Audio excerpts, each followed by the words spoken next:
Joe Gibbs was a legendary record producer on the island of Jamaica and was no doubt among the top producers in the history of Jamaican music.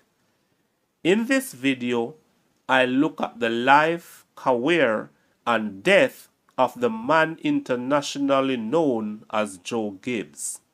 Plus, I will look at the cause of his sudden and unexpected death and take you on a visit to his grave site.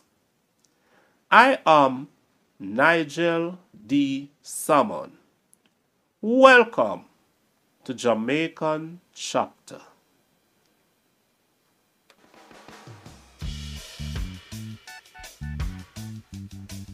Joel Arthur Gibson was born on Wednesday, October 14, 1942, in the community of Salt Spring in the parish of St. James.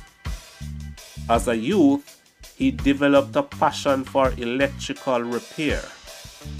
At the start of the 1960s, he went to the island of Cuba, where he studied electronics and even briefly worked at the U.S. Naval Base in Guantanamo Bay. Back in Jamaica, he worked as an electronic technician for a company in Montego Bay. But the young Joe Gibbs had developed an entrepreneurial mind. He wanted to go into business for himself. Around 1965, he moved from St. James to the country's capital, Kingston, where he set up an electrical repair shop on Beeston Street, offering electrical repair services and selling electrical devices. He also began selling records. The profits from record sales and the fast growth of the local music scene encouraged Joe Gibbs to get involved in the music business. His decision to get into the music business as a producer would become the venture he is known for ever since. In 1966, he partnered with Lee Scratch Perry, a Jamaican sound engineer with years of practical knowledge in studio recording, to start Record Artists. Joe Gibbs himself did not have the technical skills in sound engineering, but with the use of Lee Scratch Perry, recordings began in the back of his electrical repair shop. Joe Gibbs soon launched his record label called Amalgamated and had his first success with the rocksteady song Hold Them, performed by the artist called Roy Shirley. The song topped the charts in Jamaica. During the last 4 years of the 1960s, Joe Gibbs worked with numerous artists, producing hits after hits. When he and Lee Scratch Perry parted ways in the late 1960s, he recruited sound engineer Winston "Nini" Holness, later known as Nini the Observer, to work with. He accomplished 2 recording studio locations, opened his New York record mart in Kingston, launched 3 new labels, one called Joe Gibb and the other 2 called Shock and Pressure Beat. No longer working with Nini the Observer, Joe Gibbs teamed up with the sound engineer Errol Thompson in 1975, and together, both over the years produced over 100 local hit records.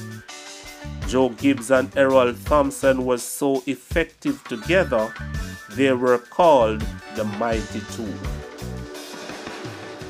With blessings of the 1970s, Joe Gibbs built a 16-track recording and record press plant on Retirement Crescent in Kingston.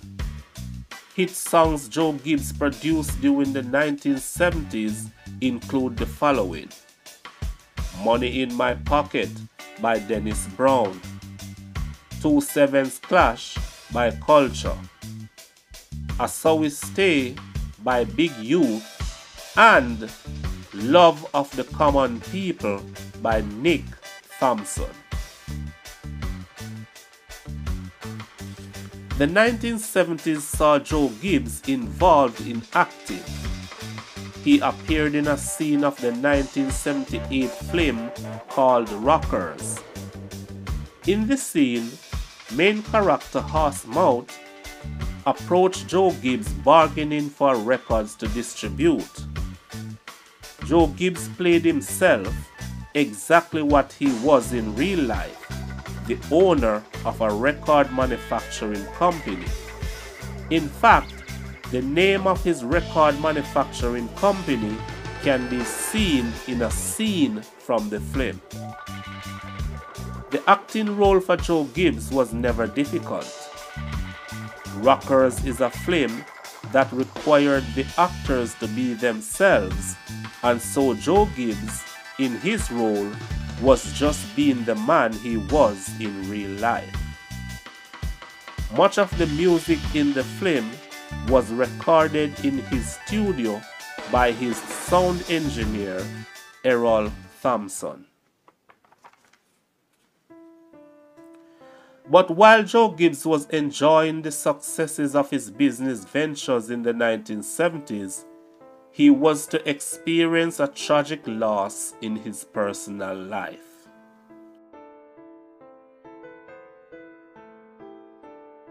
On Thursday, November 30, 1978, his 2-year-old daughter, Joette Gibson, fell into water and went unconscious. Rushed to Medical Associates Hospital, the 2-year-old little girl was pronounced dead. Cause of death: drowning. The 36-year-old Joe Gibson and his wife were devastated. After much grief, they had to make the painful funeral arrangement. It was clear to the Gibson family that life had to move on. Less than a year after the death of his 2-year-old little girl, Joe Gibbs had another international hit. This time with the song Someone Loves You Honey, performed by J.C. Lodge. Love for the song spread across North America and Europe, with sales climbing to higher and higher heights. The success of this record made Joe Gibbs look good. He felt extremely happy, extremely excited, extremely proud. Then the bubble burst when a lawsuit was issued against him. Someone Loves You Honey was originally written by an American songwriter called Don Devani, but Joe Gibbs credited himself on the record as the writer. This was a mistake that cost him dearly in court time and money. The costs were of such enormity that Joe Gibbs had to drop out of the music business scene for years, returning in 1993. On his return, he teamed up again with Errol Thompson and resumed recording lots of artists and releasing great songs. Joe Gibbs had an excellent working relationship and friendship with Errol Thompson. Both men had begun working with each other from 1975 to 1983 when Joe Gibbs relocated to Miami. When Joe Gibbs came back in 1993, their partnership resumed.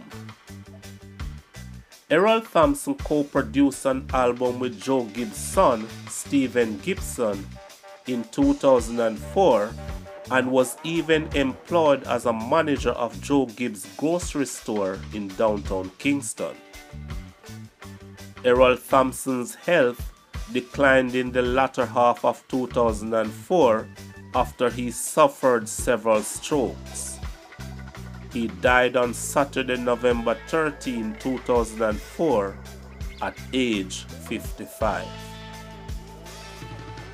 By 2004, of course, Joe Gibbs had already established his name in the music industry and had produced many artists such as John Holt, Delroy Wilson, Beres Hammond, Dennis Brown, Nick Thompson, Barrington Levy, Jacob Miller, Gregory Isaac, and Big Youth. Joe Gibbs was no doubt an industrious man, an entrepreneur who created multiple income streams both in and outside the music business. He had launched the careers of several artists, created jobs for many, and contributed to the growth of Jamaican music industry in a significant way which cannot be forgotten. A humble youth from Salt Springs, St. James, he used ambition and hard work to create a successful life for himself as a leading entrepreneur, as well as a father and husband. Joe Gibbs never retired from the music business. Two of his sons, Carl and Stephen Gibson, also got involved in the music business. On Thursday, February 21, 2008, Joe Gibbs began suffering severe chest pain. He died in the night at the University Hospital of the West Indies. He died age 65. The funeral of the music legend was held on Wednesday, March 5, 2008 at Holy Trinity Cathedral on George Headley Drive, Kingston 4. The funeral, which started at 10 a.m., was well supported.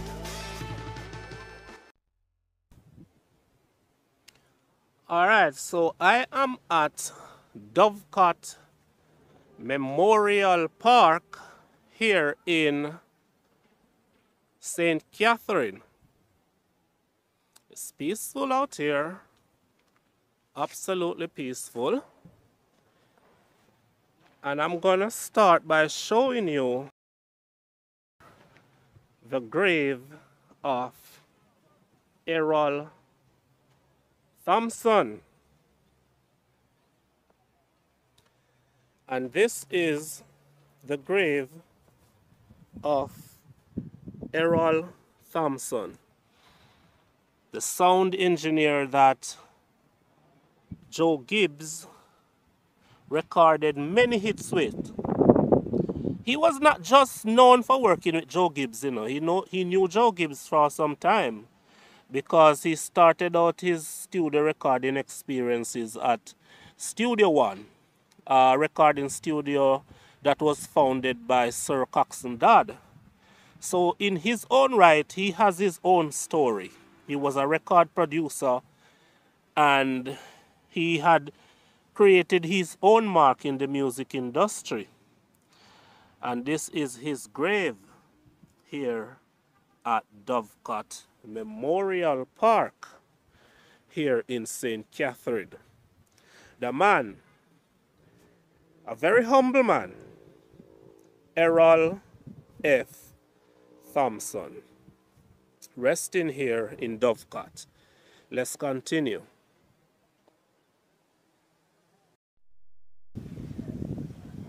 Alright, continuing the journey. So now we're at the grave of Joe Gibbs here on Dovecot Memorial Park. And here is the grave of Joe Gibbs. You will notice here there are two names. At the top you have Joet A. Gibson, which I spoke of earlier on, born September 3, 1976, and died November 30, 1978. So that's the daughter. That's the daughter. And as I said before, she drowned. And below that is Joe Gibbs himself. His full name, Joel A. Gibson, born October 14, 1942, died February 21, 2008, resting with their loved ones. So here he's resting.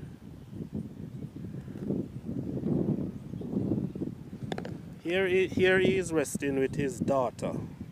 So the both of them are in the same vault here at Dovecot. That is the grave of the producer and also executive producer, Joe Gibbs, resting with his daughter in the same vault. Okay, so thanks for watching, and remember to like, comment and subscribe for more interesting videos like this.